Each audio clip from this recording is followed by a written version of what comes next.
How you doing, YouTube? Matt with Massive Beer Reviews, back with yet another review, and it is coffee stout time in the form of Treehouse Brewing's Double Shot. Super excited to give this a whirl for a couple reasons. One, I like Treehouse. Very good brewery. One of my favorite breweries, actually, as of late. Two,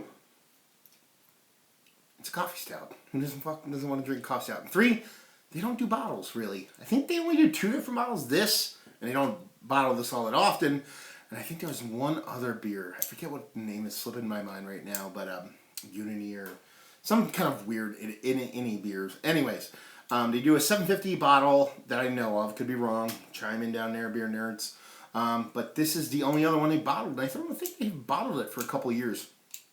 Treehouse, they're known for their IPAs. That's pretty much what everybody goes there for. That's pretty much all they brew now, just to keep up with demand. They just expanded a year ago, and now they're expanding again, and they're going to have a bunch more capacity, so you're going to be seeing a lot of more interesting things come from them. So I'm super excited to give it a whirl because it's nice to know the other side of the spectrum when it comes to a brewery that is only known for one style, or one genre, I guess you would say, because there's more than one style they produce, but it's more hop-forward, blondish, lighter beers. Anyway, let's get into the beer. As far as what it says in the bottle, it says double shot. Keep this beer cold and drink it fresh. Do not cellar. This bottle is a culmination of a coffee beer project nearly 2 years in the making. Double Shot, our beloved coffee stout, has been refined time and time again to achieve a beer that is robust in its base as it is worthy purveyor of fresh and distinctive coffee. We experience flavors and aromas of dark chocolate, caramel, milk chocolate covered espresso beans, or espresso, not espresso, and a hint of coffee citrus like acidity. The mouthfeel is luxurious with a soft velvety carbonation. It is, in our opinion, an example of what is possible when careful selection of ingredients paired with focused brewing execution. Please enjoy this bottle fresh and in your most cherished company. That's pretty much it. Gummer warning stuff, yada yada yada. Label-wise, it's atypical Treehouse. They're really well done, classy, to the point. Little bit of the kind of, on the nose hipstery-ish, but at the same time, it's done tastefully, and I dig it. So there we go. So let's dive into this sucker. Let's see what you got. Drink fresh. I'm assuming they're kind of going for the whole drink fresh thing because it's coffee. You know what I mean? I don't see it being a too hop forward stout. Because when you're mixing coffee and a robust chocolatey stout, I mean, I personally wouldn't throw a bunch of hops in it, but we'll see. Pinky finger, what I like my coffee, somewhere between what I like my coffee ice cream and my coffee to look like. Infinite creaminess, compact bubbles, dark as dark could be. Not as dark, there's been darker, but it's pretty damn dark is what I'm trying to say. So, yes, looks like a coffee stout. Let's get a nose on this sucker. Wow. Okay. Wow, that's rich. I don't think was there an ABV on here that I skipped? It smells big. It smells like 11%. 7.6, that's quite nice. I like that. Nice. Yeah, big robust chocolates. Big robust coffee, but not like... It's more coffeed chocolate or coffeed ice cream than coffee. You're getting a lot of fleshy coffee, not like roasted beanie coffee. You're getting a little bit more greeny kind of fleshy coffee out of this. Wow, that's rich. It's super rich. Yeah, it smells dessert-like. It's not so much, and they talked about it kind of like a nice offsetting bitterness. It could be in there in the mouth, but in the nose, it's all velvety, creamy. It smells like a chocolate-infused, or coffee-infused chocolate syrup on top of a coffee-infused brownie on top of a coffee-infused ice cream. It's like several different layers of kind of coffee and chocolate kind of fucking around. But wow, this is fun as hell. It's a candied roast too. Everything's candied in this, but not sweet. It's like sometimes when people think about like cakes and candies and sweets and stuff like that, there's like it's all sugar, kind of like some people are like it's all hops when it comes to beer. No, you can have decadent, rich, delicious cakes that aren't getting even close to being overly sweet. It's kind of like they're super rich, decadent, cheeses, and they're not sweet at all. It's like it's this inherent depth, and this has it in spades. It's kind of like when you first have your first kind of like adult chocolate bar, whether it be a Score bar or some kind of malted, I don't even want to say it, fancy made chocolate. You know, I was gonna say artisanal. It's super robust. The coffee's killing me here, in a good way. I can't place my finger. There's a thought in my brain. I know what it is, but I can't spit it out. Yeah, that's really fucking good, nose wise. I just want to keep huffing it. Actually, it's like there's some kind of like extra thick component, whether like it be like an overly reduced molasses.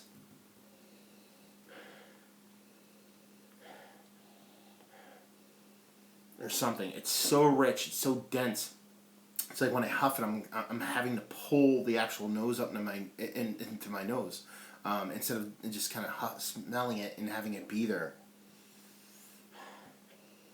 And it's really cool. It's I don't know how to put it, man. It's just it's a marriage of coffee, chocolate. The roasted malts, there's really no bittering in there I can get whatsoever. There's some kind of like reduced, caramelized kind of molasses vibe I'm getting out of it. I'm not quite sure how to even place it. That's the best thing about this beer, is I'm not sure what's going on. It's kind of exciting me. But yeah, it smells super, super dense and super robust, and it's only 7 and change, so I'm really excited. So I'm going to stop looking at it and huffing it. I'm going to get right into it, so everything looks awesome. Cheers.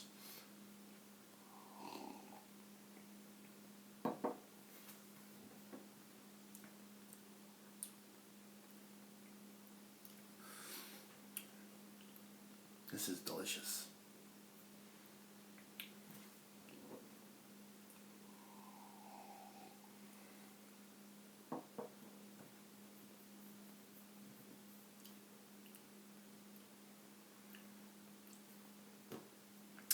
This is delicious. This is really, really good. How do I talk about this beer? Wow. Lost for words.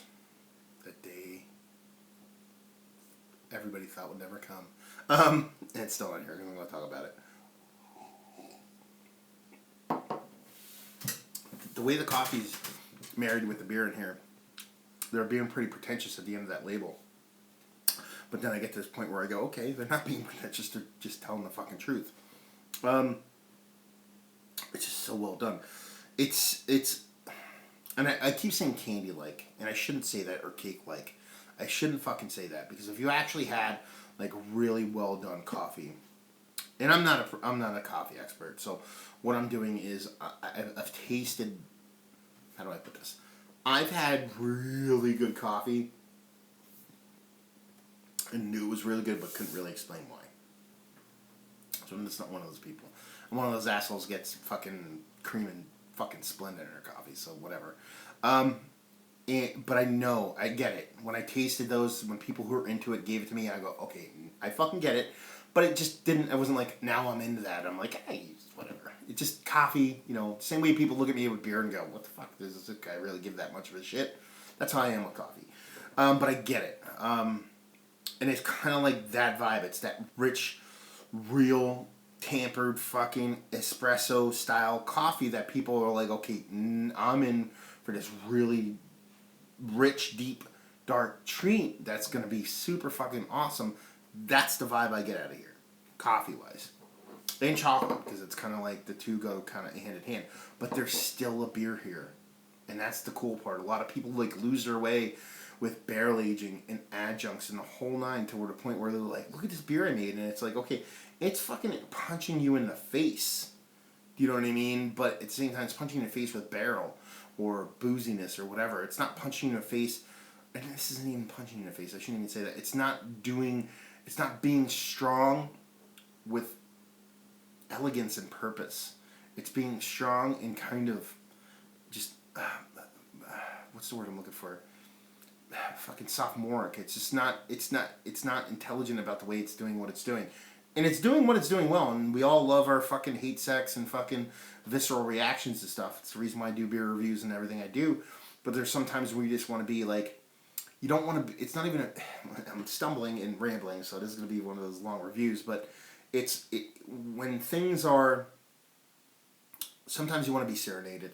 Sometimes you want to be brutalized. I don't know whether it be food, beer, music, sex, whatever you want to call it.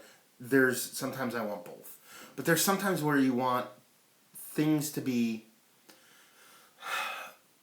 powerful, but at the same time you want it to be fucking intelligent and smart about how the power is being done. We're talking Walter Payton. We're talking Barry Sanders. We're talking, a beautiful boxer here. We're talking, you know what I mean, like a fucking Sugar Ray Leonard, or we're even talking Muhammad Ali, where there's that excessive, gruesome power, but it's not. It doesn't have to be used because the person is just. It could if it wants to, but it's not. It's going to use its power and its precision at the same time to deliver something that's awesome, and that's what's going on in here.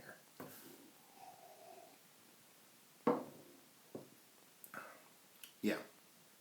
The mouthfeel is epic. It's like a porter or a doppelbock.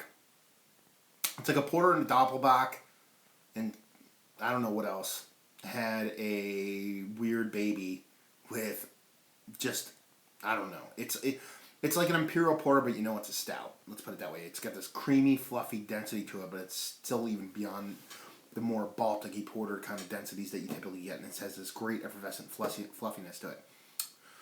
The taste is beautiful. It's not going to get anywhere close to sweet for anybody. It's not going to get anywhere close to not sweet enough.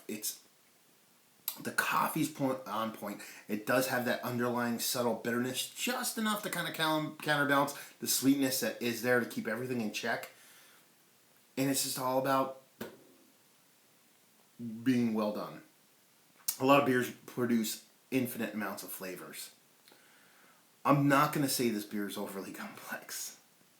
Sometimes you can make something tear-jerkingly beautiful from minimal ingredients. And I'm not saying this is just simple.